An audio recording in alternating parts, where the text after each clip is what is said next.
علی رسولہ الکریم اما بعد فاعوذ باللہ من الشیطان الرجیم بسم اللہ الرحمن الرحیم وما تکون فی شأن وما تتلو منہ من قرآن ولا تعملون من عمل الا کنا علیکم شہودا اذ تفیضون فیہ وما يعزب عن ربك من مثقال ذرة في الأرض ولا في السماء ولا أصغر من ذلك ولا أكبر إلا في كتاب مبين ألا إن أولياء الله لا خوف عليهم ولا هم يحزنون الذين آمنوا وكانوا يتقون لهم البشرى في الحياة الدنيا وفي الآخرة لا تبديل لكلمات الله ذلك هو الفوز العظيم صدق الله العظيم وما تکون فی شان، اور نہیں ہوتے آپ کسی بھی کیفیت میں،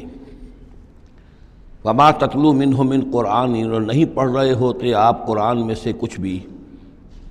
ولا تعملون من عمل، اور اے مسلمانوں نہیں عمل کر رہے ہوتے تم کوئی بھی اچھا عمل، الا کنا علیکم شہودا، مگر یہ کہ ہم حاضر ہوتے ہیں، موجود ہوتے ہیں، تمہارے اس عمل پر گواہ ہوتے ہیں، اس تفیضون فیہ، جب کہ تم اس میں مصروف ہوتے ہو۔ یہ بڑی ہے ایک بشارت والی بات ہے کہ بندہ مومن کو یقین دلایا جائے کہ جو خیر تم کما رہے ہو، جو بھلائی کر رہے ہو، جو نیکی کر رہے ہو، تمہارا رب اسے دیکھ رہا ہے۔ وہ بات نہیں ہے کہ مر گئے ہم، انہیں خبر نہ ہوئی۔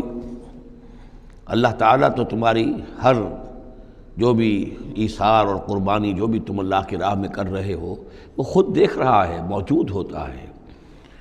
اس میں دیکھیے خاص کیف ہے، اے نبی، پہلے خطاب ہے حضور سے واحد کے صیغے میں،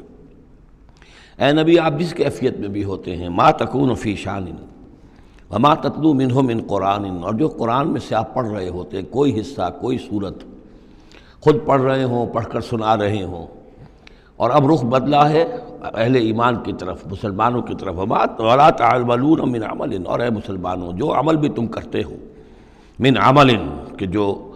اچھا عمل ہو، نیک عمل ہو، الا کنا علیکم شہودا،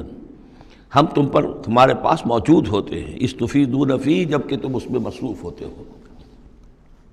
وما یعزب عن ربک، اور نہیں غائب ہوتا آپ کے رب سے، من مثقال ذرۃ فی الارض، زمین میں ایک ذرے کے برابر بھی کوئی شے، ولا فی السماء، نہ آسمان میں، ولا اصغر من ذالک، نہ ہی اس سے کم تر کوئی شے ہے، ولا اکبر، نہ اس سے بڑی، الا فی کتاب مبین، مگر یہ کہ وہ ایک روشن کتاب میں درج ہے۔ یہ روشن کتاب ہے اللہ تعالیٰ کا علم قدیم۔ الا ان اولیاء اللہ لا خوف علیہم ولا هم یحزنون، آگاہ ہو جاؤ، اللہ کے دوستوں پر نہ کوئی خوف ہے، نہ وہ حزن سے دوچار ہوں گے۔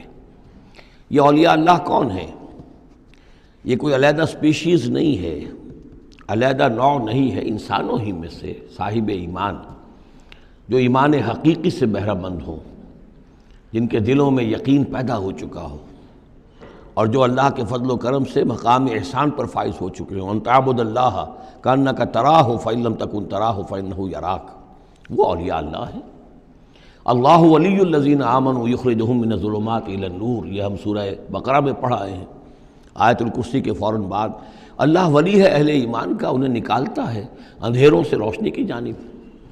اور اہل ایمان ولی ہیں اللہ کے۔ الا ان اولیاء اللہ لا خوف علیہم ولا هم یحزنون، اللہ کے دوستوں پر، ساتھیوں پر۔ اب ظاہر بات ہے جو اللہ کا دوست ہوگا اس کے اندر اللہ کی غیرت ہوگی، وہ اللہ کے دین کو پامال دیکھ کر تڑپ اٹھے گا، اللہ کے شاعر کی بے حرمتی ہو رہی ہو وہ اس کو برداشت نہیں کر سکے گا، وہ تن من دھن لگا دے گا اللہ کے دین کو غالب کرنے کے لیے، وہ ہوگا اللہ کا ولی۔ یہ تو نہیں کہ صرف کوئی ایک لبادہ اوڑھ لیا ہو، ایک لباس جو ہے پہن لیا ہو، اور صرف جو ہے خاص قسم کی شکل بنا لی ہو تو وہ اولیاء اللہ ہو جائیں گے۔ اولیاء اللہ تو وہ ہیں کہ جو واقعتاً اللہ کے ساتھ وہ تعلق رکھتے ہیں وفاداری کا، تو وہ ہیں اولیاء اللہ۔ اور یہ کون ہے اولیاء اللہ؟ اگلی آیت نے اس کی خود وضاحت کر دی، الذین آمنوا وکانوا یتقون۔ یہ کوئی نئی سپیشیز نہیں ہے، انسانوں میں کوئی علیحدہ قسم کے انسان نہیں ہے، وہی انسان کہ جو صاحب ایمان ہو اور تقویٰ کی روش اختیار کرے، اور وہ تقویٰ ہم پڑھ چکے ہیں۔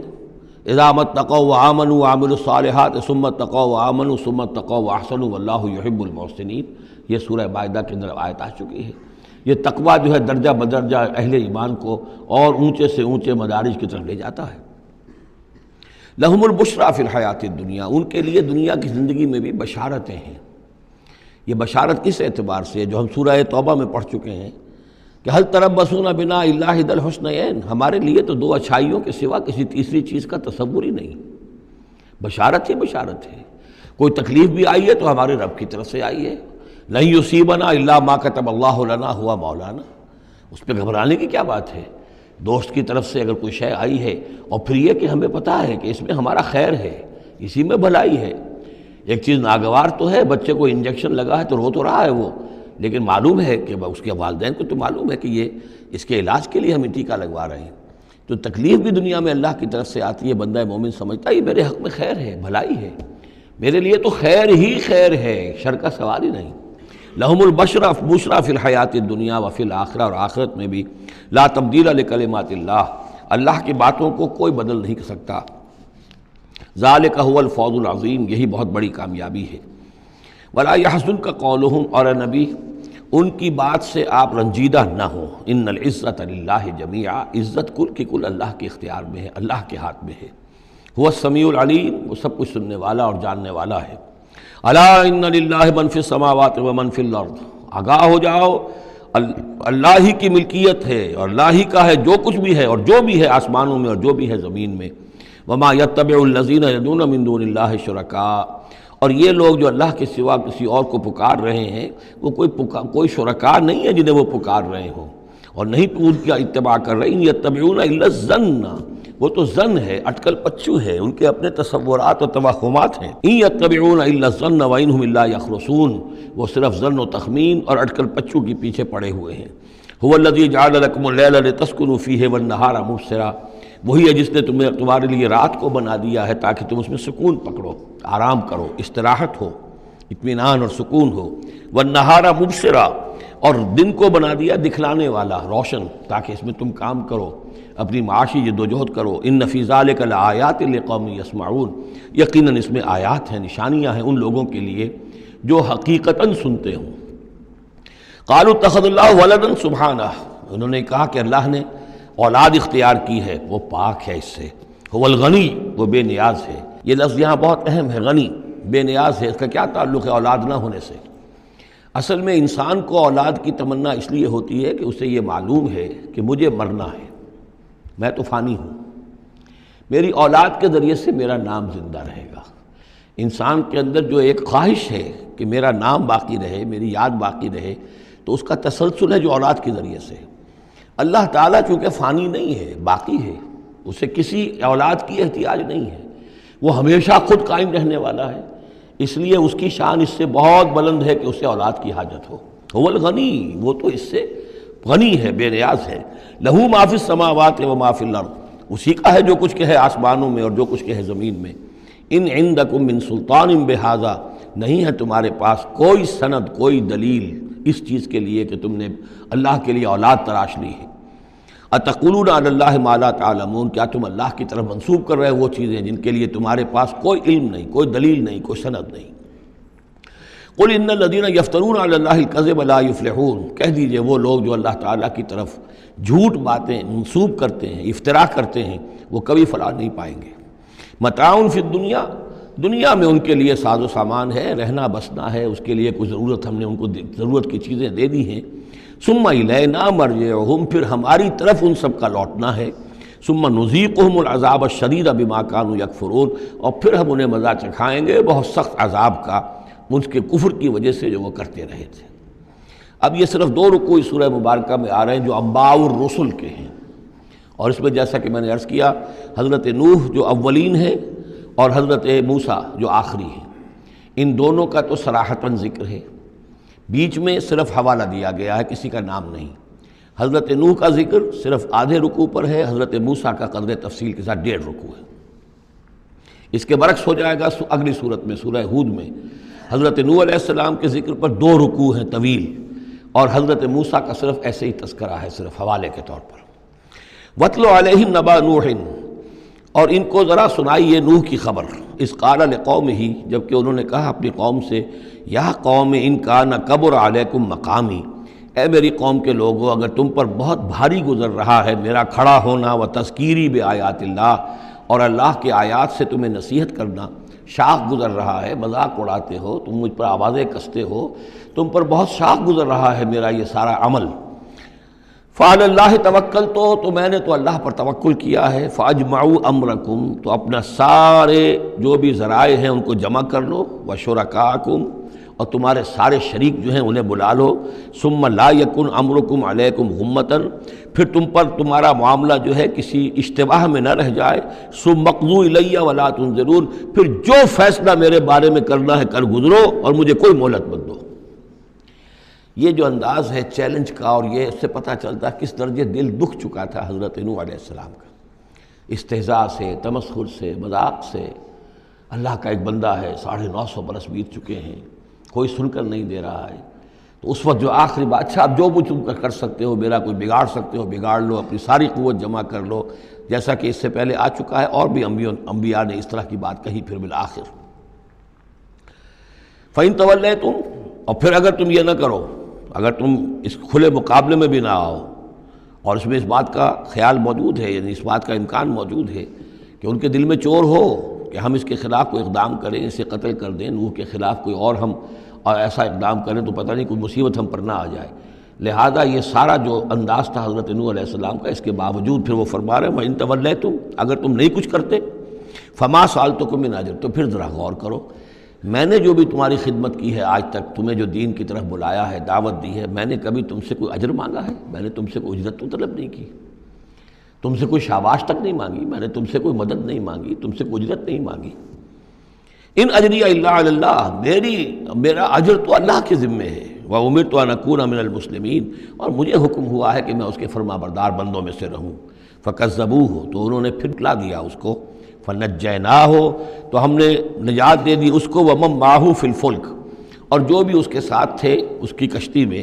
وجعلناہم خلائف، اور انہی کو پھر ہم نے خلفاء بنا دیا زمین کے اندر، پھر انہی کو خلافت عطا کی، انہی کو جانشین بنایا۔ وَأَغْرَقْنَا الَّذِينَ كَذَّبُوا بِآيَاتِنَا، اور غرق کر دیا ان لوگوں کو جنہوں نے ہماری آیات کی تکذیب کی تھی۔ فَانظُرْ كَيْفَ كَانَ عَاقِبَةُ الْمُنذَرِينَ، تو دیکھو کیسا انجام ہوا ان کا جنہیں خبردار کر دیا گیا تھا۔ ثُمَّ بَعَثْنَا مِن بَعْدِهِ رُسُلًا، پھر ہم نے بھیجا ان کے بعد بہت سے رسولوں کو، الی قومہم، اپنی اپنی قوموں کی طرف، فجاءوہم بالبینات، تو وہ سب کے سب آئے ان کے پاس روشن دلیلیں لے کر، فما کانوا لیؤمنوا بما کذبوا بہ من قبل، لیکن وہ جس چیز کے انکار پر اڑ چکے تھے وہ ساری روشن دلیلیں دیکھنے کے باوجود بھی اس کو ماننے والے نہ بنے۔ کذالک نطبع علی قلوب المعتدین، اسی طرح ہم مہر کر دیا کرتے ہیں حد سے تجاوز کرنے والوں کے دلوں پر۔ ثم بعثنا من بعدہم موسیٰ و ہارون، اب یہ دیکھیے وہ جو ایک لنک جو ہے جو میں نے آپ کو بتایا تھا، ایک چین ہے، حضرت نوح، حضرت ہود، حضرت صالح، حضرت لوط، حضرت شعیب اور حضرت موسیٰ، یہ 6 کا ذکر قرآن مجید میں بار بار آتا ہے۔ یہاں پر حضرت نوح کا اور حضرت موسیٰ کا، درمیان میں صرف ثم بعثنا من بعدہم رسلا، اور بھی رسول آئے، ان کا یہاں صراحتاً تذکرہ نہیں ہے۔ پھر ہم نے بھیجا ان کے بعد موسیٰ اور ہارون کو الی فرعون و ملئہ، فرعون اور اس کے سرداروں کی جانب، بے آیاتنا، اپنی نشانیوں کے ساتھ، فاستکبروا وکانوا قوم مجرمین، انہوں نے استکبار کیا اور وہ تھے مجرم قوم، گناہگار لوگ۔ فلما جاءهم الحق من عندنا، تو جب ان کے پاس ہمارے پاس سے ان تک ہمارے پاس سے حق پہنچا، قالوا ان ھذا لسحر مبین، تو انہوں نے کہا یہ تو کھلا جادو ہے۔ قال موسیٰ تقولون للحق لما جاءکم، موسیٰ نے کہا ان سے کہ کیا تم حق کے لیے کہہ رہے ہو، یہ حق ہے جو تم پر آیا ہے اور جو تم تک پہنچا ہے، اسحر ھذا، کیا یہ جادو ہے؟ ولا یفلح الساحرون، اور ساحر تو کبھی فلاح نہیں پایا کرتے۔ قالوا اجئتنا لتلفتنا عما وجدنا علیہ آباءنا، انہوں نے کہا موسیٰ کیا تم ہمارے پاس آئے ہو کہ تم ہمیں پھیر دو ان چیزوں سے، ان طریقوں سے، ان رسوم سے، ان ریتوں سے، ان رواجوں سے کہ جس پر ہم نے پایا اپنے آباء و اجداد کو، وَتَكُونَ لَكُمُ الْكِبْرِيَاءُ فِي الْأَرْضِ، اور تم دونوں کے لیے ہی حکومت ہو جائے اور بلندی ہو جائے اور بڑائی ہو جائے زمین کے اندر۔ دونوں سے مراد حضرت موسیٰ اور حضرت ہارون علیہ السلام۔ وَمَا نَحْنُ لَكُمَا بِمُؤْمِنِينَ، اور ہم ہرگز تم دونوں کی بات ماننے والے نہیں ہیں۔ وقال فرعون ائتونی بکل ساحر علیم، اور فرعون نے کہا لے آؤ میرے پاس تمام جو ماہر اور جادوگر ہیں ان کو جمع کر لو۔ فلما جاء السحرۃ قال لهم موسیٰ القوا ما انتم ملقون، تو جب وہ جادوگر آ گئے تو موسیٰ نے ان سے فرمایا کہ ڈالو جو تم ڈالنے والے ہو۔ فلما القوا، جب انہوں نے ڈالا، قال موسیٰ ما جئتم به السحر، موسیٰ نے فرمایا یہ جو تم لائے ہو، جو تم نے پیدا کیا، یہ جادو ہے۔ ان اللہ سیبطلہ، ان قریب اللہ تعالیٰ اس کا باطل ہونا ثابت کر دے گا، اسے نسیہ منسیہ کر دے گا، ہباء منصورہ کر دے گا۔ ان اللہ لا یصلح عمل المفسدین، یقیناً اللہ تعالیٰ مفسدوں کے عمل کو راہیاب نہیں کرتا، کامیاب نہیں کرتا۔ وَيُحِقُّ اللَّهُ الْحَقَّ بِكَلِمَاتِهِ، اور اللہ تعالیٰ تو حق کو حق ثابت کرتا ہے اپنے کلمات سے، وَلَوْ كَرِهَ الْمُجْرِمُونَ، خواہ یہ مجرموں کو کتنا ہی ناگوار ہو۔ فما آمن لموسیٰ الا ذریۃ من قومہ علی خوف من فرعون وملئہم ان یفتنہم، تو نہیں ایمان لائے موسیٰ پر مگر ان کے نوجوان اس کی قوم میں سے، کچھ نوجوان اس کی قوم میں سے، کچھ لڑکے، علی خوف من فرعون، فرعون کے خوف کی وجہ سے، وملئہم، اور ان کے اپنے سرداروں کے خوف کی وجہ سے، ان یفتنہم، کہ وہ ان کو مصیبت میں اور تکلیف میں مبتلا کریں گے۔ یہ بہت اہم ہے جو آیت ہے، اس کو سمجھ لیجئے کہ وہاں جو صورتحال تھی کہ یہ جو قبطی قوم تھی جو اس وقت وہاں پر حکمران ہے آل فرعون، اور یہ جو اسرائیلی ہیں یہ ان کے محکوم ہیں، لیکن محکوم قوموں میں سے بھی اکثر ایسے لوگ ہوتے تھے اور ہمیشہ ہوئے ہیں کہ حکمران قوم ان میں اپنے ایجنٹ بنا لیتے ہیں، ان میں سے کچھ لوگوں کو خطابات دے دیتے ہیں، جیسے ہمارے یہاں خان بہادر اور خان صاحب، اور یہ جو خطابات دے دے کے انگریزوں نے مسلمانوں میں اور ہندوؤں میں وہ اپنے ایجنٹ اور اپنے وفادار لوگوں کا ایک جتھا بنا لیا تھا۔ یہ لوگ ہوتے تھے تو ہندوستانی، لیکن ہر اعتبار سے برطانیہ کے خیر خواہ اور حکومت کے وفادار، اس کے لیے فوج کے لیے بھرتی کرانے میں تیز ہیں۔ تو اس طرح کے لوگ جو تھے اسرائیلی قوم میں بھی ایسے چودھری لوگ موجود تھے کہ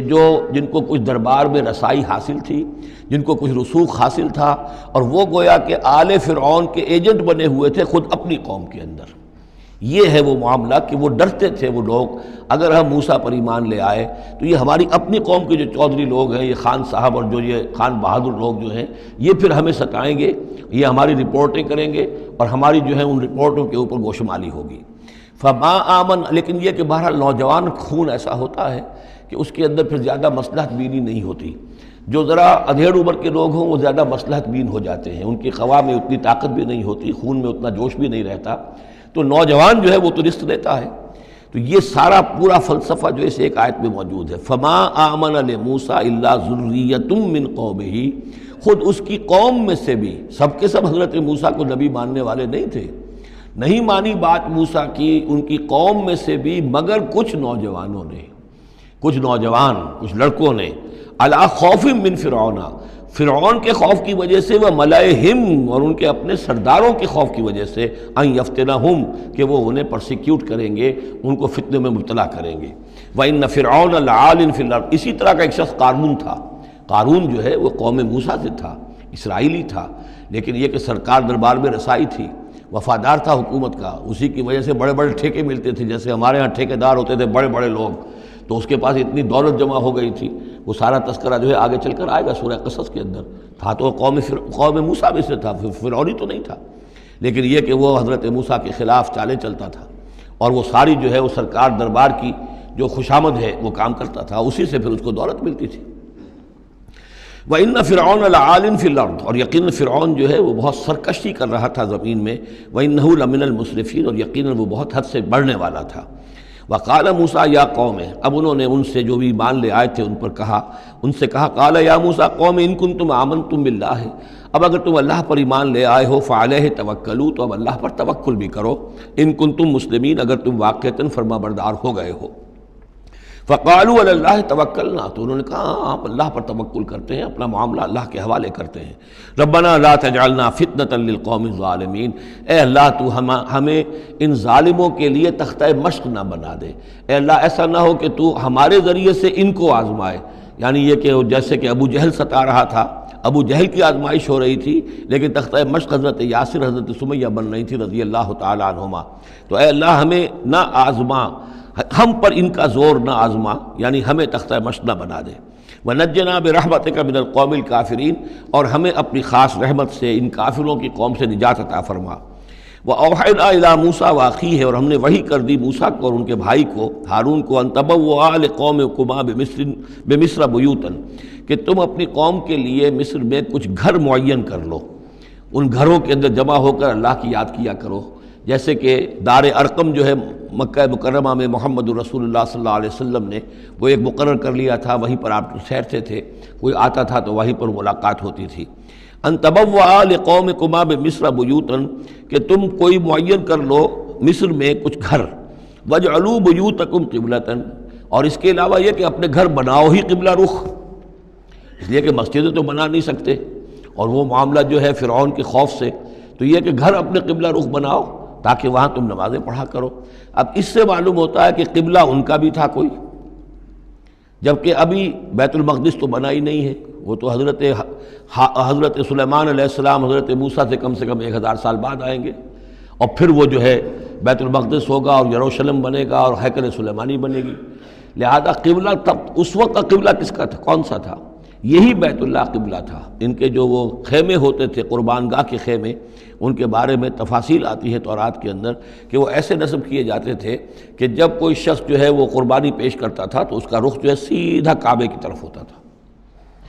تو وَجْعَلُوا بُيُوتَكُمْ قِبْلَةً، اپنے گھر جو ہے قبلہ رو بناؤ، وَأَقِيمُوا الصَّلَاةَ وَبَشِّرِ الْمُؤْمِنِينَ، نماز قائم رکھو اور اہل ایمان کو بشارت دو۔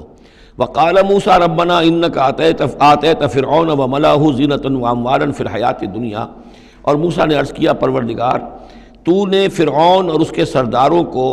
زینت چمک دمک عطا کر دی ہے اور اموال عطا کر دی ہیں دنیا کی زندگی میں۔ ربنا لیضلوا عن سبیلک، پروردگار اس لیے کہ وہ لوگوں کو گمراہ کرے تیرے راستے سے۔ ان کے پاس زور ہے، اقتدار ہے، اختیار ہے، دولت ہے، چمک دمک ہے۔ اب ظاہر بات ہے کہ عام لوگ ادھر ہی متوجہ ہوتے ہیں، انہی چیزوں سے اثر قبول کرتے ہیں۔ تو نے دے رکھا ہے، تیرا ہی اختیار ہے، دینے والا تو تو ہی ہے، تو کیا تو نے یہ سب کچھ نے اس لیے دیا ہے کہ یہ تیرے بندوں کو گمراہ کرے؟ ربنا لیضلوا عن سبیلک ربنا اطمس علی اموالہم، اے اللہ اب ان کے اموال مٹا دے، واشدد علی قلوبہم، ان کے دلوں کے اوپر گرہ لگا دے، سختی پیدا کر دے، فلا یؤمنوا حتی یروا العذاب العلیم، کہ یہ ایمان نہ لائیں جب تک کہ کھلم کھلا دیکھ نہ لیں عذاب علیم کو۔ اس کا مطلب کیا ہے؟ ہونا تو یہ چاہیے کہ نبی کہے کہ یہ ایمان لے آئیں، یہ ایک آخری وقت ہوتا ہے جبکہ اتنا بیزار ہو چکا ہو نبی، اور جبکہ اس قدر شدید جو ہے دشمنی کی ہو کفار نے اہل ایمان کے ساتھ، ستایا ہو بری طریقے سے، کہ پھر ایک وقت آ کر وہ کہتے ہیں کہ پروردگار اب اگر یہ ایمان لے آتے ہیں تو ان کے سارے گناہ معاف ہو گئے۔ ایمان کا مطلب تو یہ ہے کہ سارا کیا دھرا اب تک جو کچھ تھا انہوں نے وہ سب ان کو معاف ہو جائے گا، کوئی پکڑ نہیں ہوگی۔ تو پروردگار اب یہ جس حد کو پہنچ گئے ہیں ان کے دلوں کو سخت کر دے، یعنی ان کے دلوں پر مہر کر دے، اب یہ ایمان نہ لائیں جب تک کہ عذاب عریاں طور پر ان کے سامنے نہ آ جائے۔ جب عذاب آ جائے گا پھر ایمان لانے کا فائدہ کوئی نہیں، اس کے بعد تو جو ہے وہ ایمان معتبر نہیں ہے اللہ کے ہاں۔ واشدد علی قلوبہم فلا یؤمنوا حتی یروا العذاب العلیم، قال قد اجیبت دعوتکما فاستقیما ولا تتبعان سبیل الذین لا یعلمون۔ اللہ تعالیٰ نے فرمایا ٹھیک ہے تم دونوں کی دعا ہم نے قبول کر لی، قد اجیبت قبول کر لی گئی، منظور کر لی گئی دعا، دعوتکما تم دونوں کی دعا، فاستقیما اب تم بھی قائم رہنا۔ ایسا نہ ہو کہ وقت آنے پر تمہارا دل پسیج جائے کہ اے اللہ اب ان کو معاف فرما دے، تم بھی قائم رہنا۔ وَلَا تَتَّبِعَانَ سَبِيلَ الَّذِينَ لَا يَعْلَمُونَ، اور ان لوگوں کے راستے کی پیروی ہرگز نہ کرنا جو علم نہیں رکھتے۔ وَجَاوَزْنَا بِبَنِي إِسْرَائِيلَ الْبَحْرَ، اور پھر ہم نے بنی اسرائیل کو پار اتار دیا سمندر کے یا دریا کے۔ فَأَتْبَعَهُمْ فِرْعَوْنُ وَجُنُودُهُ، تو پھر اس کے پیچھے آئے فرعون، ان کے پیچھے آئے فرعون اور اس کے لشکر بھی، بغیًا وعدوا، شرارت کے ساتھ اور زیادتی کے ساتھ، حتی اذا ادرکہ الغرق، یہاں تک کہ جب وہ غرق ہونے لگا، پا لیا اسے غرق نے، یعنی فرعون جو ہے غرق ہونے لگا، قال آمنت انہ لا الہ الا الذی آمنت بہ بنو اسرائیل، اس نے کہا میں ایمان لایا اس پر کہ کوئی خدا نہیں ہے، کوئی الہ نہیں ہے سوائے اس کے کہ جس پر بنی اسرائیل ایمان لائے ہیں، وانا من المسلمین،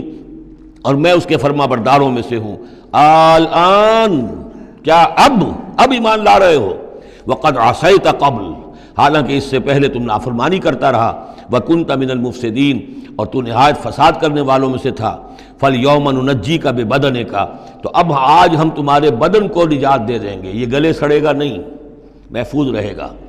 لتکون لمن خلفک آیا، تاکہ تو اپنے بعد والوں کے لیے ایک نشانی بنا رہے۔ اس کی فرعون کی لاش جو ہے مل گئی تھی، صرف یہ کہ ناک پر سے کہیں سے کسی مچھلی نے کچھ کاٹا تھا، وہ صرف باقی یہ کہ پوری فرعون کی وہ لاش جو ہے محفوظ ہے۔ لتکون لمن خلفک آیہ وان کثیرا من الناس عن آیاتنا لغافلون، اور یقیناً بہت سے لوگ ہماری آیات سے غفلت ہی برتتے رہتے ہیں۔ وَلَقَدْ بَوَّأْنَا بَنِي إِسْرَائِيلَ مُبَوَّأَ صِدْقٍ، اور ہم نے بنی اسرائیل کو بہت ہی عمدہ جگہ فراہم کر دی۔ وَرَزَقْنَاهُم مِّنَ الطَّيِّبَاتِ، اور انہیں روزی دی بہت ہی اچھی پاکیزہ چیزوں کی۔ فَمَا اخْتَلَفُوا، تو انہوں نے نہیں اختلاف کیا، حتیٰ جاءہم العلم، یہاں تک کہ علم ان کے پاس آ گیا۔ ان ربک یقضی بینہم یوم القیامہ، یقیناً آپ کا رب فیصلہ کرے گا ان کے مابین قیامت کے دن، فیما کانوا فیہ یختلفون، جن چیزوں میں کہ وہ اختلاف کرتے رہے تھے۔ فإن كنت فی شک مما انزلنا الیک، پھر اگر تمہیں کوئی شک ہے اس چیز کے بارے میں کہ جو آپ پر نازل کی ہے ہم نے، بظاہر خطاب حضور سے ہے صلی اللہ علیہ وسلم، لیکن ظاہر بات ہے کہ حضور کے لیے کوئی امکان نہیں کہ آپ کو کوئی شک ہوتا، یہ بظاہر خطاب حضور سے ہے، لیکن یہ حقیقتاً خطاب ہو رہا ہے اہل مکہ سے، کہ اگر تمہیں کوئی شک ہے اس چیز کے بارے میں جو محمد پر نازل ہوئی۔ لیکن یہ کہ بسا اوقات ایسا ہوتا ہے کہ جن سے کوئی بات کہنی ہوتی ہے اس سے اس قدر نفرت ہو چکی ہو کہ براہ راست انہیں خطاب کرنا بھی انسان کو پسند نہ ہو، تو پھر وہ کسی اور کو خطاب کر کے وہ بات کہتا ہے جو سنانی کسی اور کو ہوتی ہے۔ اگر تمہیں شک ہے اس چیز کے بارے میں کہ جو ہم نے اپنے اس بندے محمد پر نازل کی ہے صلی اللہ علیہ وسلم، فاسأل الذین یقرؤون الکتاب من قبلک، تو پھر پوچھ لیجئے ان لوگوں سے کہ جن کو کتاب دی گئی تھی آپ سے پہلے۔ لقد جاءک الحق من ربک، اے نبی آپ کے پاس حق آیا ہے آپ کے رب کی طرف سے، فلا تکونن من الممترین، تو ہرگز نہ ہو جائیں آپ شک کرنے والوں میں۔ پھر نوٹ کر لیجئے میرے نزدیک یہاں بظاہر خطاب حضور سے ہے، اصل میں روح سخن جو ہے وہ مشرکین عرب سے ہے۔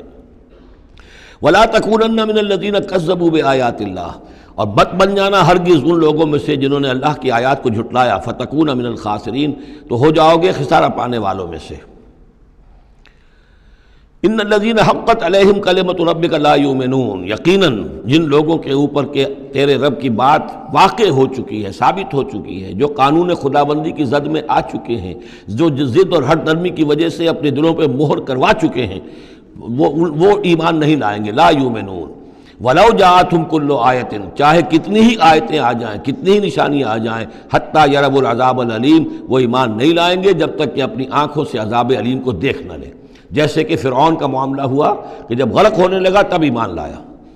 فلولا کانت قریۃ آمنت فنفعها ایمانها، تو کیوں نہ ہوئی کوئی بستی کہ جو ایمان لاتی اور اسے اس کے ایمان نے نفع پہنچایا ہوتا، الا قوم یونس، سوائے ایک قوم یونس کے۔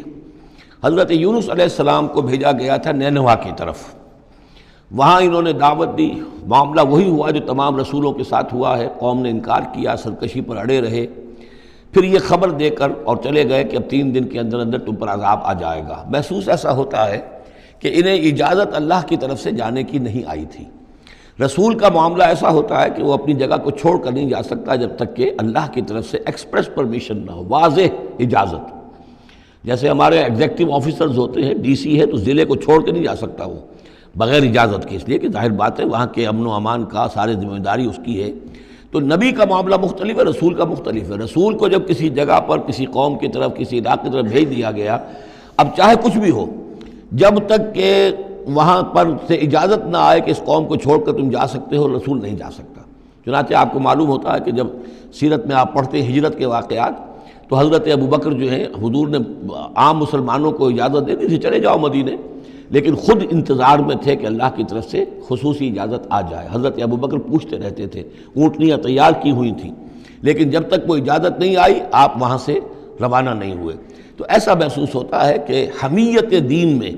کچھ بہت زیادہ جوش آیا حضرت یونس علیہ السلام کے۔ بہرحال حمیت دینی اور اللہ کی غیرت جو ہے وہ اچھی شے ہے، لیکن وہ جوش کے اندر بس صرف یہ ان سے نظر انداز ہو گیا معاملہ کہ اپنی اللہ تعالیٰ کی طرف سے واضح اجازت آئے بغیر اپنی قوم کو چھوڑ کر چلے گئے۔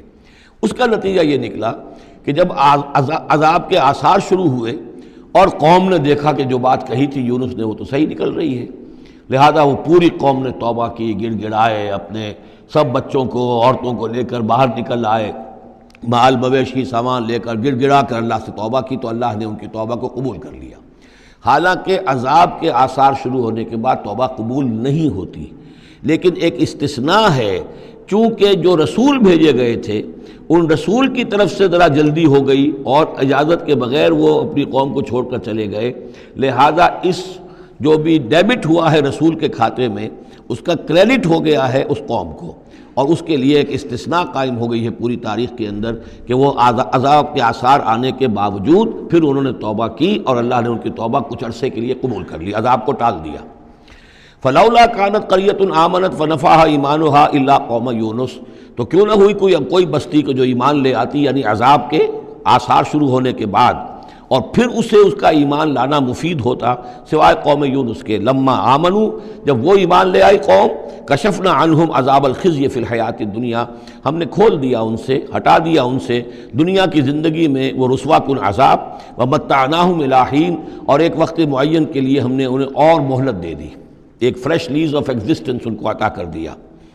وَلَوْ شَاءَ رَبُّكَ لَآمَنَ مَنْ فِي الْأَرْضِ كُلُّهُمْ جَمِيعًا، اور اگر آپ کا رب چاہتا ہے نبی صلی اللہ علیہ وسلم تو جو بھی زمین میں ہے سب کے سب ایمان لے آتے۔ یہ باتیں سورہ انعام میں بہت یعنی شد و مت کے ساتھ آ چکی ہیں، وہ ذروہ سلام ہے اس موضوع کا کہ آپ کے دل میں کتنی بھی خواہش ہو کہ یہ سب لوگ ایمان لے آئیں، لیکن یہ کہ اللہ تعالیٰ نے تو ضابطہ رکھا ہوا، جو طالب حق ہوگا اسے حق ملے گا، جو طالب ہدایت ہوگا اسے ہدایت ملے گی، جو ضد پر، ہٹ درمی پر، تعصب پر اور کسی ضد میں آ گیا ہے اسے اللہ تعالیٰ ہدایت نہیں دے گا۔ اگر جبراً اللہ نے ہدایت دینی ہوتی تو دنیا میں کوئی بھی کافر نہ ہوتا، سب کے سب مومن ہوتے، متقی ہوتے۔ آخر اللہ کے فرشتے کتنے ہیں؟ سب مومن ہیں، متقی ہیں، پاک ہیں، صاف ہیں، کہیں کوئی غلطی نہیں، معصیت نہیں، کہیں لا یعصون اللہ ما امرہم ویفعلون ما یؤمرون، وہ جو بھی کچھ انہیں حکم ہوتا ہے بجا لاتے ہیں اللہ تعالیٰ کے احکام، کسی حکم کی نافرمانی نہیں کرتے۔ انسانوں کو پیدا کیا ہے امتحان کے لیے، خلق الموت والحیات لیبلوکم ایکم احسن عملا، لہذا آپ اس معاملے میں بس اپنا فرض ادا کریں، باقی کون ایمان لا رہا ہے کون نہیں لا رہا وہ معاملہ ہم سے متعلق ہے۔ وَلَوْ شَاءَ رَبُّكَ لَآمَنَ مَنْ فِي الْأَرْضِ كُلُّهُمْ جَمِيعًا، اگر اللہ چاہتا، آپ کا رب چاہتا تو یقیناً زمین میں جو ہے سب کے سب ایمان لے آتے۔ أَفَأَنْتَ تُكْرِهُ النَّاسَ حَتَّى يَكُونُوا مُؤْمِنِينَ، تو کیا آپ لوگوں کو مجبور کر دیں گے کہ وہ ضرور ایمان لے آئیں؟ یعنی آپ اپنے آپ کو بھی ہلکان کر رہے ہیں، آپ نے دن رات ایک کیا ہوا ہے، آپ ہر وقت اس جد و جہد میں ہیں، پھر آپ کو یہ بھی اندیشہ رہتا ہے کہ کہیں میری طرف سے کوئی کوتاہی تو نہیں ہو رہی ہے، جیسے کہ سورہ اعراف کے اندر فَلَا تَكُنْ فِي صَدْرِكَ حَرَجٌ، آپ کے دل کے اندر یہ تنگی نہیں ہونی چاہیے، آپ اپنا فرض ادا کر کے اپنے آپ کو سبکدوش سمجھیے۔ وَمَا كَانَ لِنَفْسٍ أَن تُؤْمِنَ إِلَّا بِإِذْنِ اللَّهِ، اور کسی جان کے لیے ممکن ہی نہیں ہے، کسی انسان کے لیے کہ وہ ایمان لائے مگر اللہ کے اذن سے۔ وَيَجْعَلُ الرِّجْسَ عَلَى الَّذِينَ لَا يَعْقِلُونَ، اور جو عقل سے کام نہیں لیتے اللہ تعالیٰ ان کے اوپر تو گندگی مسلط کر دیتا ہے۔ قُلِ انظُرُوا مَاذَا فِي السَّمَاوَاتِ وَالْأَرْضِ، کہیے ان سے کہ دیکھو جو آسمانوں اور زمین میں ہے اللہ تعالیٰ کی آیات ہیں، آسمان میں بھی ہیں زمین میں بھی ہیں۔ وَمَا تُغْنِ الْآيَاتُ وَالنُّذُرُ عَنْ قَوْمٍ لَا يُؤْمِنُونَ، لیکن یہ ساری آیات کام نہیں آتی، اور یہ ساری انذار اور ڈر سنانا اور جو بھی دعوت و تبلیغ ہے وہ ان لوگوں کے لیے جو ایمان نہیں لانا چاہتے مفید نہیں ہے۔ فَهَلْ يَنْتَظِرُونَ إِلَّا مِثْلَ أَيَّامِ الَّذِينَ خَلَوْا مِن قَبْلُ، یہ لفظ ایام آگے ایام اللہ، تو کیا یہ منتظر ہیں اسی طرح کے دنوں کے جیسے کہ دن اس سے پہلے آئے ہیں؟ قُلْ فَانْتَظِرُوا، وہ دن جو آیا تھا قوم نوح پر، اور وہ دن جو آیا قوم ہود پر اور قوم صالح پر۔ فَهَلْ يَنْتَظِرُونَ إِلَّا مِثْلَ أَيَّامِ الَّذِينَ خَلَوْا مِن قَبْلِهِمْ، تو کیا یہ اسی طرح کے دنوں کا انتظار کر رہے ہیں، اسی طرح کا دن ان پر بھی آ جائے جیسا کہ ان پر آیا تھا جو ان سے پہلے تھے؟ قُلْ فَانْتَظِرُوا إِنِّي مَعَكُم مِّنَ الْمُنتَظِرِينَ، تو کہہ دیجئے کہ اچھا انتظار کرو، میں بھی تمہارے ساتھ انتظار کر رہا ہوں۔ ثُمَّ نُنَجِّي رُسُلَنَا وَالَّذِينَ آمَنُوا، پھر ہم نجات دیتے رہے ہیں اپنے رسولوں کو اور اہل ایمان کو۔ كَذَلِكَ حقاً علینا ننجی المومنین، بالکل اسی طرح ہمارے اوپر حق ہے، واجب ہے کہ ہم اہل ایمان کو نجات دیں۔ حضرت نوح کے ساتھ جو ایمان لائے وہ ان کے ساتھ کشتی میں بچا لیے گئے، حضرت ہود پر جو لوگ ایمان لائے ان کو بچا لیا گیا، حضرت صالح پر جو ایمان لے آئے وہ ان کو بچا لیے گئے، اور عمورہ اور صدوم کی بستیوں میں سے کوئی ایک بھی نہیں نکلا ایسا خوشبخت کہ جو وہاں سے اپنی نجات کا سامان حاصل کرتا، سوائے حضرت لوط اپنی دونوں بیٹیوں کو لے کر نکلے ہیں، ایک متنفس بھی نہیں تھا وہاں، ان کی اپنی بیوی بھی پیچھے رہ گئی ہے۔ قُلْ يَا أَيُّهَا النَّاسُ إِن كُنتُمْ فِي شَكٍّ مِّن دِينِي، اب یہ بڑا ایک فیصلہ کن سا انداز خطاب ہے یہاں، کہہ دیجئے اے نبی، اے لوگو، إِن كُنتُمْ فِي شَكٍّ مِّن دِينِي، اگر تمہیں میرے دین کے بارے میں کوئی شک ہے، یعنی تم مجھ پر دباؤ ڈال رہے ہو کہ میں تمہارے دین کی پیروی کروں، تو تمہیں کچھ شک ہے شاید میرے بارے میں کہ میں اپنے دین پر پوری طرح جازم نہیں ہوں، پوری طرح قائم نہیں ہوں، شاید مجھے اس کے اوپر پورا وثوق حاصل نہیں ہے، یہ جو تم محنت کر رہے ہو، مجھے جو ہے مجھ پر دباؤ پریشرائز کر رہے ہو مجھے۔ قل یا ایھا الناس ان کنتم فی شک من دینی فلا اعبد الذین تعبدون من دون اللہ، تو میں ہرگز نہیں پوجنے والا ان کو جن کو تم پوجتے ہو اللہ کے سوا، ولیکن اعبد اللہ الذی یتوفاکم، بلکہ میں تو پوجوں گا اور پرستش کروں گا اسی اللہ کی جو تمہیں قبض کرے گا۔ وامرت ان اکون من المؤمنین، اور مجھے حکم ہوا ہے کہ میں ایمان لانے والوں میں سے ہو جاؤں۔ وَأَنْ أَقِمْ وَجْهَكَ لِلدِّينِ حَنِيفًا، اور اے نبی آپ تو اپنے چہرے کو سیدھا رکھیے دین حنیف کی طرف،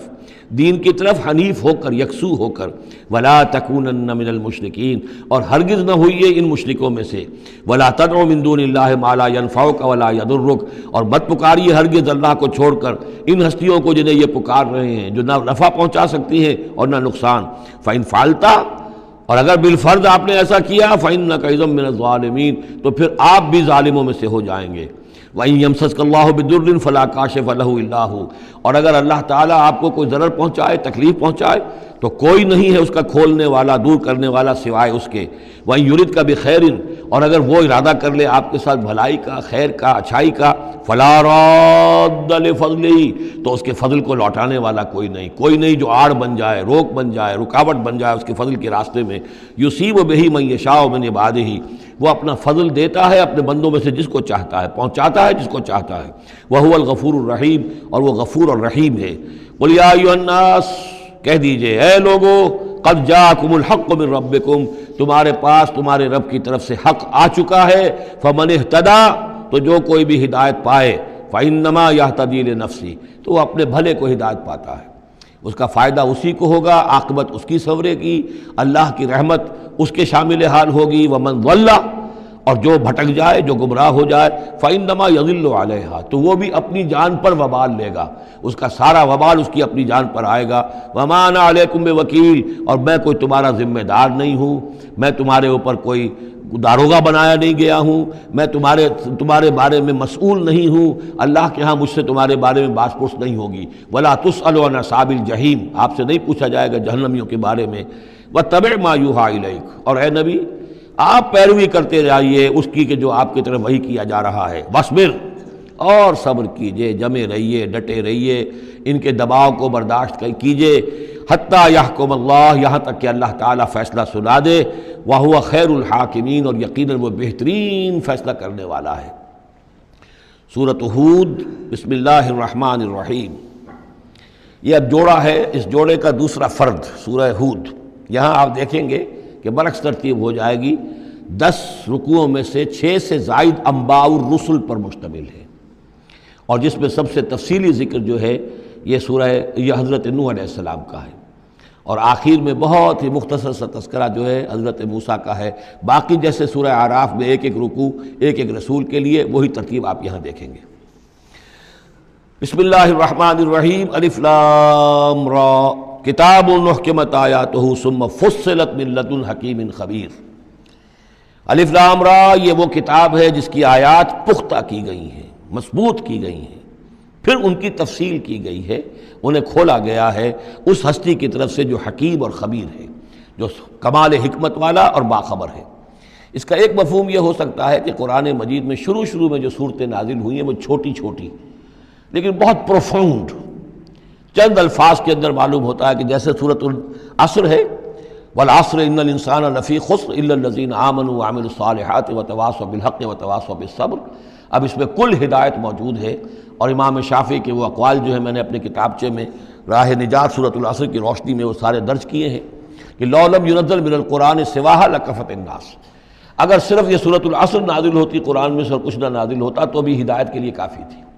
اور لو تدبر الناس هذه السورۃ لوسعتهم، اگر لوگ صرف اس صورت پر تدبر کریں، غور کریں، تو یہ ان کی ہدایت کے لیے کافی ہو جائے گی۔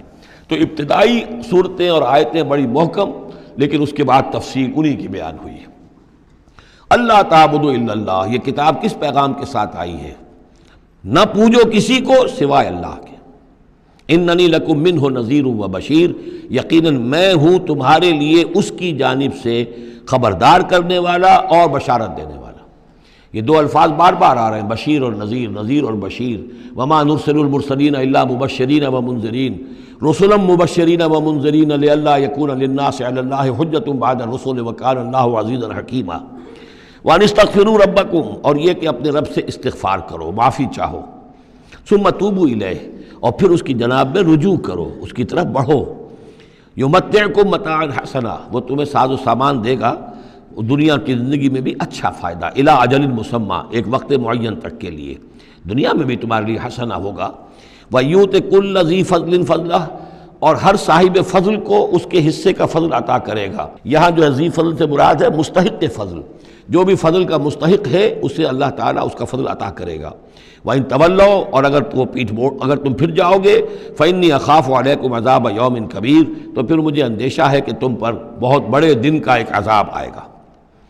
الی اللہ مرجعکم، تمہاری طرف اللہ ہی کی طرف تمہیں لوٹ جانا ہے، وہو علی کل شیء قدیر، اور وہ ہر چیز پر قادر ہے۔ الا انہم یثنون صدورہم لیستخفوا منہ، آگاہ ہو جاؤ یہ لوگ اپنے سینوں کو دوہرا کرتے ہیں تاکہ اس سے چھپ سکیں۔ یہ مشکلات القرآن میں سے اس کے بارے میں بہت سے اقوال ہیں۔ ایک رائے جو ہے کہ جو بخاری میں حضرت ابن عباس کا جو قول آیا ہے وہ یہ ہے کہ کچھ اہل ایمان کے اوپر حیا کا اتنا غلبہ تھا، جیسے حضرت عثمان رضی اللہ تعالیٰ عنہ، کہ وہ کبھی غسل بھی کرنا ہوتا تھا، اس وقت بھی عریاں ہونا انہیں پسند نہیں تھا، تو وہ اس طریقے سے جھک جاتے تھے کہ گویا کہ سطر پھر بھی جو ہے وہ چھپا رہے، اور اگر کہیں قضائے حاجت ہے یا کوئی اور، اس وقت بھی وہ پورا سطر کا اہتمام کرتے تھے۔ تو یہ فرمایا جا رہا ہے کہ تم کتنا ہی کر لو، ظاہر بات ہے کہ اللہ تعالیٰ کی نگاہوں کے تو تم سامنے ہو، لہذا یہ ہے کہ اس میں ایک حد تک جو بھی اللہ تعالیٰ نے سطر کا، حجاب کے جو بھی احکام دیے ان کی پیروی کرو، لیکن کسی بھی معاملے میں غلو کی ضرورت نہیں ہے۔ الا انہم یثنون، باقی اور طرح سے بھی اس آیت کی جو ہے وہ تشریح کی گئی ہے۔ الا انہم یثنون صدورہم لیستخفوا منہ، آگاہ ہو جاؤ وہ اپنے سینوں کو دوہرا کرتے ہیں کہ اس سے چھپ سکیں اللہ سے۔ الا حین یستغشون ثیابہم، حین یستغشون ثیابہم، آگاہ ہو جاؤ کہ جب وہ اپنے اوپر اپنے کپڑے بھی اوڑھے ہوئے ہوتے ہیں، یہ تو یہ کہ اس وقت تو جو ہے وہ اپنے سینوں کو دوہرا کر رہے ہیں، جب کپڑے لپیٹے ہوتے ہیں، یعلم ما یسرون وما یعلنون، اس وقت بھی اللہ جانتا ہے جو کچھ وہ چھپا رہے ہوتے ہیں اور جو کچھ وہ ظاہر کر رہے ہوتے ہیں۔ انہ علیم بذات الصدور، وہ تو جو کچھ سینوں کے اندر ہے اس کو بھی جانتا ہے۔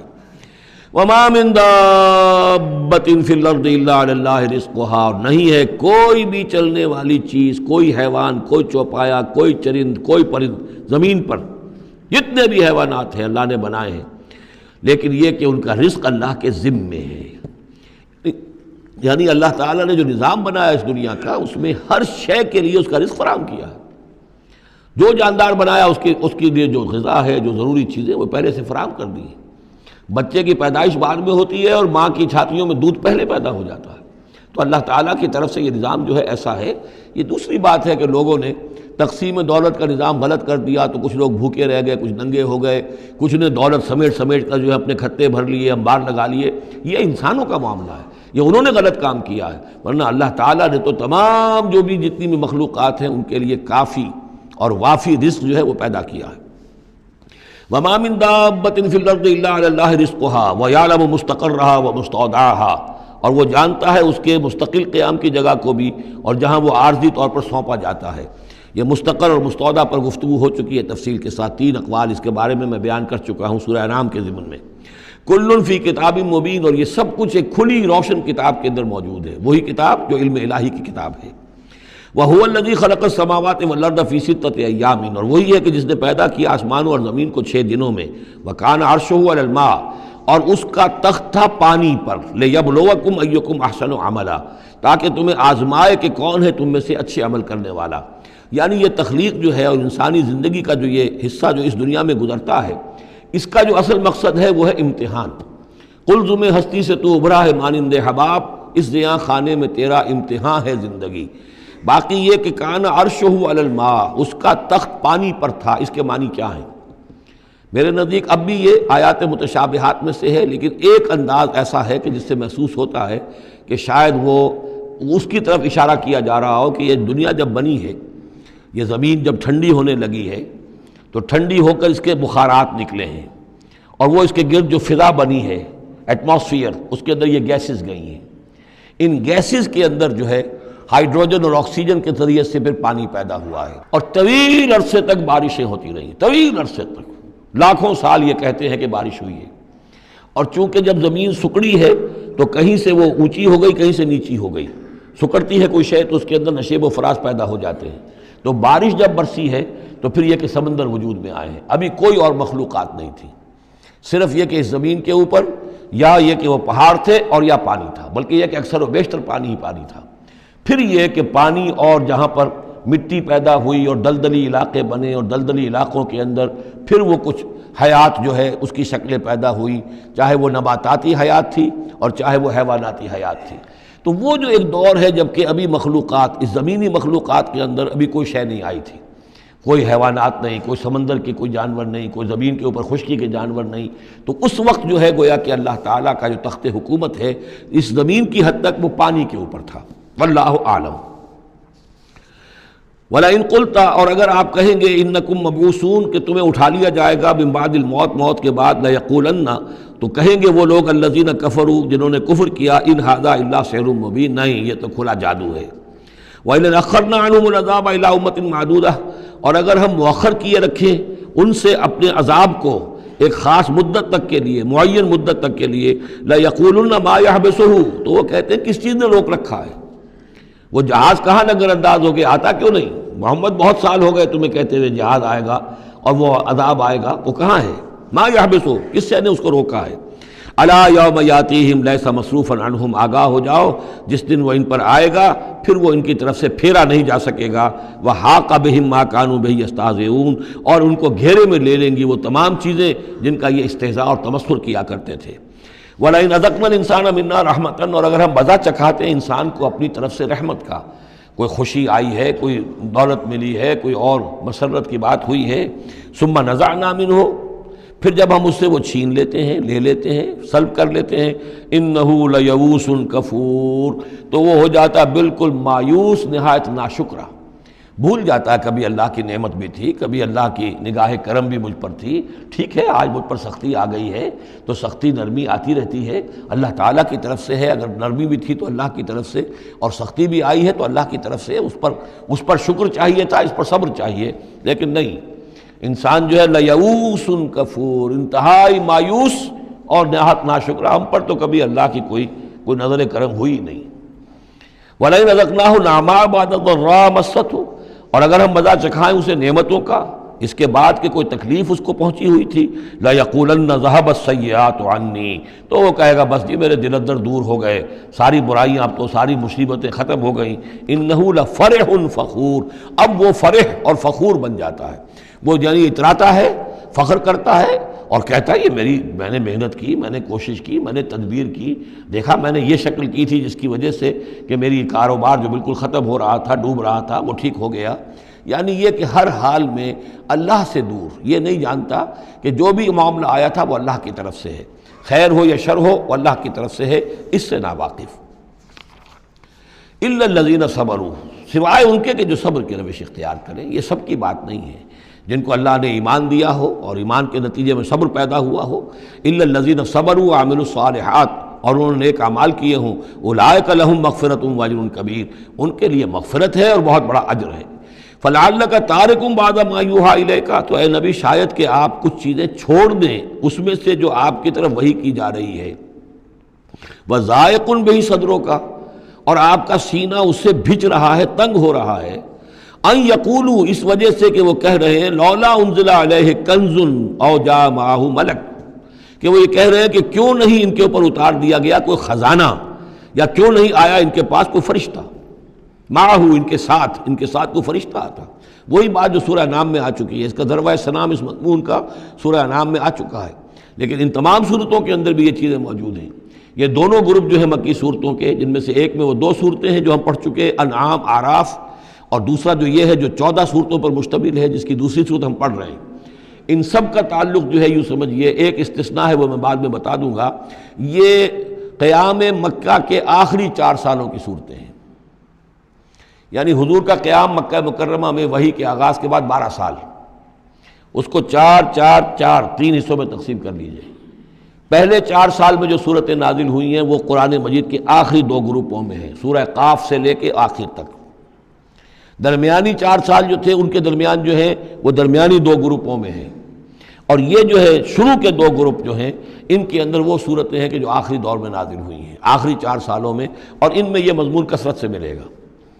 فَلَعَلَّكَ تَارِكٌ بَعْضَ مَا يُوحَىٰ إِلَيْكَ، تو شاید ہے نبی آپ ترک کر دیں گے بعض چیزیں جو آپ کی طرف وحی کی گئی ہیں، وَضَائِقٌ بِهِ صَدْرُكَ، اور آپ کا سینہ جو ہے اس پر بھچ رہا ہے۔ أَن يَقُولُوا، کہ وہ یہ کہہ رہے ہیں لولا أُنزِلَ عَلَيْهِ كَنزٌ، کیوں نہیں اتار دیا گیا ان پر کوئی خزانہ، او جاء معه ملک، یا ان کے پاس آ گیا ہوتا کوئی فرشتہ۔ انما انت نذیر، دیکھیے پھر آپ سمجھ لیجئے آپ کا فرض منصبی یہ ہے کہ آپ صرف ایک خبردار کرنے والے ہیں، واللہ علی کل شیء وکیل، باقی ہر چیز کا ذمہ دار اللہ ہے۔ کب عذاب بھیجنا ہے، کب نہیں بھیجنا، کوئی معجزہ دکھانا ہے یا نہیں دکھانا، کس کو ایمان کی توفیق دینی ہے کس کو نہیں دینی ہے، یہ سارے معاملات اللہ کے ہاتھ میں ہیں۔ ام یقولون افتراہ، کیا ان کا کہنا یہ ہے کہ یہ قرآن جو ہے محمد نے خود گھڑ لیا ہے؟ قل فاتوا بعشر سور مثلہ مفتریات، اب یہ ہے وہ چیلنج جو دوسرے نمبر پر دیا گیا۔ پہلا چیلنج تھا کہ تم پورے قرآن جیسی کوئی کتاب بنا کر لاؤ، وہ آگے چل کر آئے گا سورہ بنی اسرائیل میں اور دوسری صورتوں میں۔ اس سے نیچے اتر کر اچھا 10 صورتیں بنا کے لے آؤ، اس سے نیچے پر سبیل تنزل ایک صورت، اس ایک صورت کی بات سورہ یونس میں بھی آ چکی ہے اور سورہ بقرہ میں بھی، یہاں وہ 10 والا معاملہ ہے۔ قل فاتوا بعشر سور مثلہ مفتریات، تو ان سے کہیے کہ اچھا اگر ایسا ہی یہ قرآن گھڑا جا سکتا ہے اور انسان کی قوت اور قدرت میں ہے کہ ایسی کتاب تصنیف کر لے، تو تم 10 صورتیں تم بھی اس کی تصنیف کر کے لے آؤ۔ وَادْعُوا مَنِ اسْتَطَعْتُم مِّن دُونِ اللَّهِ إِن كُنتُم صَادِقِينَ، اور جن کو بھی تم بلا سکو اللہ کے سوا بلا لو مدد کے لیے اگر تم سچے ہو۔ فَإِن لَّمْ يَسْتَجِيبُوا لَكُمْ، پھر اگر وہ تمہارے مددگار جو ہے تمہاری اس دعا کو قبول نہ کرے، نہ پورا کرے، یا یہ کہ اے مسلمانوں اگر تمہارا یہ چیلنج جو ہے یہ کفار قبول نہ کریں، فَاعْلَمُوا أَنَّمَا أُنزِلَ بِعِلْمِ اللَّهِ، تو جان لو تمہیں یقین قابل ہونا چاہیے کہ یہ اللہ تعالیٰ ہی کے علم سے نازل ہوا ہے، وَلَا إِلَٰهَ إِلَّا هُوَ، اور اللہ کے سوا کوئی معبود نہیں، فَهَلْ أَنْتُم مُسْلِمُونَ، تو اب اللہ کا حکم مانتے ہو یا نہیں، فرما برداری کرتے ہو کہ نہیں۔ یہ کفار ہی سے خطاب ہے کہ اگر تمہارے وہ جو معبود ہیں تم ان کو پکارو کہ اس جیسی 10 صورتیں ہمیں بھی، آپ بھی کچھ کوشش کریں، ہم بھی کوشش کرتے ہیں مل جل کر، کچھ آپ القاء فرمائیں، الہام فرمائیں، کچھ ہم محنت کرتے ہیں، اور اگر وہ نہ کریں تو پھر جان لو فَاعْلَمُوا أَنَّمَا أُنزِلَ بِعِلْمِ اللَّهِ وَلَا إِلَٰهَ إِلَّا هُوَ فَهَلْ أَنْتُم مُسْلِمُونَ مَنْ كَانَ يُرِيدُ الْحَيَاةَ الدُّنْيَا وَزِينَتَهَا نُوَفِّ إِلَيْهِمْ أَعْمَالَهُمْ فِيهَا وَهُمْ فِيهَا لَا يُبْخَسُونَ، جو لوگ بھی طالب ہوتے ہیں، ارادہ کر لیتے ہیں، طالب ہوتے ہیں دنیا کی زندگی کا اور اس کی زینت کا، زیبائش، آرائش، چمک دمک، ساز و سامان، اسی کے پیچھے پڑے ہوئے ہیں، محنت کر رہے ہیں، بھاگ دوڑ کر رہے ہیں، خون پسینہ ایک کر رہے ہیں، دن رات ایک کر دیا ہے۔ نوفِ الیہم اعمالہم فیہا،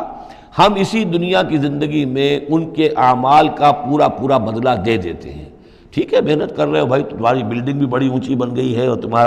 تمہاری کار بھی بہت اعلیٰ ہے اور تمہارا کاروبار بھی خوب چمک گیا ہے، تم نے چونکہ یہی چاہا، یہی اسی کے لیے محنت کی، اسی کے لیے بھاگ دوڑ کی، تو اللہ تعالیٰ وَهُمْ فِيهَا لَا يُبْخَسُونَ، اس میں اللہ تعالیٰ ان کے ساتھ کوئی بخل نہیں کرتا اور ان کی جو محنت ہے اس کا جو بدلہ ہے انہیں اس دنیا میں دے دیتا ہے۔ لیکن أُولَٰئِكَ الَّذِينَ لَيْسَ لَهُمْ فِي الْآخِرَةِ إِلَّا النَّارُ، لیکن پھر یہ وہ لوگ ہیں جن کے لیے آخرت میں کچھ نہیں ہے سوائے آگ کے، ساری محنت بھاگ دوڑ دھوپ یہاں کے لیے تھی، یہاں ہم نے تمہیں دے دیا۔ أُولَٰئِكَ الَّذِينَ لَيْسَ لَهُمْ فِي الْآخِرَةِ إِلَّا النَّارُ وَحَبِطَ مَا صَنَعُوا فِيهَا، اور جو کچھ انہوں نے اس دنیا میں کیا ہوگا وہ تو حبط ہو جائے گا۔ وَبَاطِلٌ مَا كَانُوا يَعْمَلُونَ، اور جو کوئی جھوٹی سچی نیکی کی ہوگی اپنے دل کو دھوکہ دینے کے لیے وہ بھی بے بنیاد تھی، اس کی کوئی حیثیت نہیں تھی۔ أَفَمَنْ كَانَ عَلَىٰ بَيِّنَةٍ مِّن رَبِّهِ، تو بھلا وہ شخص کہ جو اپنے رب کی طرف سے بینہ پر تھا، اور یہاں بینہ سے مراد ہے فطرت سلیمہ، جس کے بارے میں کئی بار عرض کر چکا ہوں، فطرت سلیمہ، انسان کے اندر جو روح ربانی پھونکی گئی ہے اس کی وجہ سے وہ جو فطرت ہے اس کے اندر وہ سارے حقائق موجود ہیں، کہ جو حقائق جن کو اجاگر کرنے کے لیے پھر یہ وحی آئی ہے اور اس ڈورمنٹ کانشسنس کو ایکٹیویٹ کرنے کے لیے۔ تو جس شخص کی وہ فطرت سلیم ہے، قائم ہے، بینہ ہے، روشن ہے، پاک ہے، وَيَتْلُوهُ شَاهِدٌ مِّنْهُ، اور پھر اس کے پیچھے آتا ہے اس کے لیے گواہ، یعنی ایک شخص ہے جس کی فطرت سلیم تھی، حضور صلی اللہ علیہ وسلم ہے، سلیم فطرت، نیک فطرت، عقل سلیم، اور پھر وحی بھی آ گئی، وحی نے گواہی دے دی، گویا کہ 2 چیزیں مل گئیں، نور علی نور، یہ تمثیل جو ہے سورہ نور میں جا کر مکمل طور پہ سامنے آئے گی۔ افمن کان علی بینۃ من ربہ ویتلوہ شاہد منہ ومن قبلہ کتاب موسیٰ اماما ورحمہ، اور پھر اس کے علاوہ اس سے پہلے کتاب موسیٰ موجود ہے جو امام بھی تھی، رہنمائی کرنے والی، اور رحمت بھی تھی، یعنی دوسری تصدیق ہو رہی ہے وہ تورات سے ہو رہی ہے۔ تو فطرت محمدی صلی اللہ علیہ وسلم وہ بینہ، وہ روشن خالص، پھر وہی جو آپ پر آ گئی نور علی نور، اور نمبر 3 تورات جو ہے اس کی تصدیق کر رہی ہے، یہ گویا کہ اور اضافی چیز۔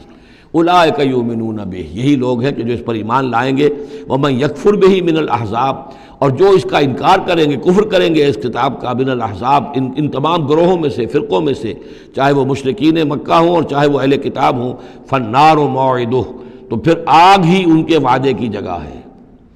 فلا تک فی مریۃ منہ، تو اے نبی آپ ان کے بارے میں کسی شک و شبے میں نہ رہیں۔ انہ الحق من ربک، یقیناً یہ حق ہے آپ کے رب کی طرف سے، ولکن اکثر الناس لا یؤمنون، لیکن اکثر لوگ ایمان لانے والے نہیں ہیں۔ ومن اظلم ممن افترى علی اللہ کذبا، اور کون زیادہ ظالم ہوگا، اس سے بڑھ کر ظالم ہوگا اس سے کہ جس نے اللہ پر جھوٹ باندھا، گھٹ کر کوئی چیز اللہ کی طرف منسوب کر دی۔ اولئک یعرضون علی ربہم، یہ وہ لوگ ہیں کہ جو پیش کیے جائیں گے اپنے رب کے سامنے۔ ویقول الاشہاد، اور لوگ کہیں گے، گواہی دینے والے کہیں گے، ہؤلاء الذین کذبوا علی ربہم، یہ وہ لوگ ہیں جنہوں نے جھوٹ کہا تھا اپنے رب پر۔ غلام احمد قادیانی کو کھڑا کیا جائے گا، یہ ہے وہ شخص کہ جس نے جھوٹ اپنی جو ہے باتیں منسوب کی ہیں اللہ کی طرف، جس نے بھی جھوٹی نبوت کا دعویٰ کیا۔ ہؤلاء الذین کذبوا علی ربہم، انہوں نے جھوٹ بولا اللہ پر اور تہمت باندھی اللہ پر کہ مجھ پر وہی بھیجی ہے۔ الا لعنۃ اللہ علی الظالمین، آگاہ ہو جاؤ ایسے ظالموں پر اللہ کی لعنت ہے۔ الذین یصدون عن سبیل اللہ، جو اللہ کے راستے سے روکتے ہیں، وَيَبْغُونَهَا عِوَجًا، اور اس میں کجیاں نکالتے ہیں، ڈھونڈتے ہیں، مین میخ نکالتے ہیں تاکہ لوگ جو ہے اس راستے کو اختیار نہ کریں۔ وَهُمْ بِالْآخِرَةِ هُمْ كَافِرُونَ، اور آخرت کے وہ بالکل انکاری ہیں اور منکر ہیں، اور اصل تو ان کی بیماری یہی ہے، آخرت کا انکار ہے، جس کی وجہ سے کہ ان کی عقلوں پر پردے پڑے ہوئے ہیں۔ آخرت سے جو ان کی بے رغبتی ہے، لا یرجون لقاءنا، جو سورہ یونس میں ہم نے بار بار پڑھا، وہ لوگ کہ جو ہم سے ملاقات کے امیدوار ہی نہیں، یہ ہے اصل میں کہ جو غفلت کی اصل جڑ اور بنیاد ہے۔ اولئک لم یکونوا معجزین فی الارض، یہ وہ لوگ ہیں کہ یہ ہرگز زمین میں عاجز کرنے والے نہیں ہیں، یہ شکست نہیں دے سکتے حق کو، یہ اللہ تعالیٰ کو شکست نہیں دے سکتے، اللہ کے رسول کو شکست نہیں دے سکتے۔ لم یکونوا معجزین فی الارض وما کان لهم من دون اللہ من اولیاء، اور نہ ہی ان کے اللہ کے سوا یا اللہ کے مقابلے میں کوئی مددگار اور حمایتی ہیں۔ یضاعف لهم العذاب، ان کے لیے تو عذاب بڑھایا جاتا رہے گا، دگنا کیا جاتا رہے گا۔ ما کانوا یستطیعون سمع وما کانوا یبصرون، اور وہ اس لیے کہ نہ تو وہ سننے کی صلاحیت رکھتے تھے اور نہ دیکھتے تھے، اندھے اور بہرے ہو گئے تھے۔ سم بکم عمی فہم لا یرجعون، اس لیے اب ان کے لیے عذاب جو ہے بڑھایا جاتا رہے گا۔ اولئک الذین خسروا انفسہم، یہ وہ لوگ ہیں جنہوں نے اپنے آپ کو ہلاک کر لیا، تباہ و برباد کر دیا۔ وضل عنہم ما کانوا یفترون، اور ان سے سب گم ہو کر رہ گئی وہ ساری افترا جو وہ کرتے رہے تھے۔ وہ کہاں گئے معبود، کہاں گئے من گھڑت خیالات، کہاں ہیں وہ شفعاء، کہاں ہیں وہ چھڑانے والے، وہ سب کے سب جو ضل عنہم ما کانوا یفترون، گم ہو گئے وہ سب کہ جس کا کہ انہوں نے افترا کیا تھا۔ لا جرم انہم فی الآخرۃ هم الاخسرون، تو اب اس میں کیا شک ہے کہ آخرت میں سب سے بڑھ کر خسارہ پانے والوں میں وہی ہوں گے۔ اکثر جو ہے افل کے بنا پر، افل التفضیل۔ ان الذین آمنوا وعملوا الصالحات، اس کے برعکس سائملٹینیس کنٹراسٹ کا قاعدہ، اس کے برعکس وہ لوگ جو ایمان لائے اور جنہوں نے نیک عمل کیے، وَأَخْبَتُوا إِلَىٰ رَبِّهِمْ، اور جو اپنے رب کے سامنے جنہوں نے عاجزی کی، گڑ گڑاتے رہے، تضرع اختیار کیا۔ اولئک اصحاب الجنہ، یہ ہوں گے جنت والے، ہم فیہا خالدون، وہ رہیں گے اس میں ہمیشہ ہمیش۔ مثل الفریقین کالاعمی والاصم والبصیر والسمیع، یہ جو دو گروہ ہیں، یہ فریقین ہیں، ایک اہل ایمان ہے اور ایک وہ ہے مشرک اور کافر۔ ان کی مثال ایسے ہے کہ ایک طرف تو ایک اندھا اور بہرا ہے، کالاعمی والاصم، اندھا بھی ہے بہرا بھی ہے، اور دوسرا والبصیر والسمیع، جو دیکھتا بھی ہے اور سنتا بھی ہے۔ هل یستویان مثلا، کیا یہ برابر ہے مثال کے اعتبار سے؟ افلا تذکرون، تو کیا وہ نصیحت اخذ نہیں کرتے؟ بارک اللہ لی ولکم فی القرآن العظیم ونفعنی وإیاکم بالآیات والذکر الحکیم۔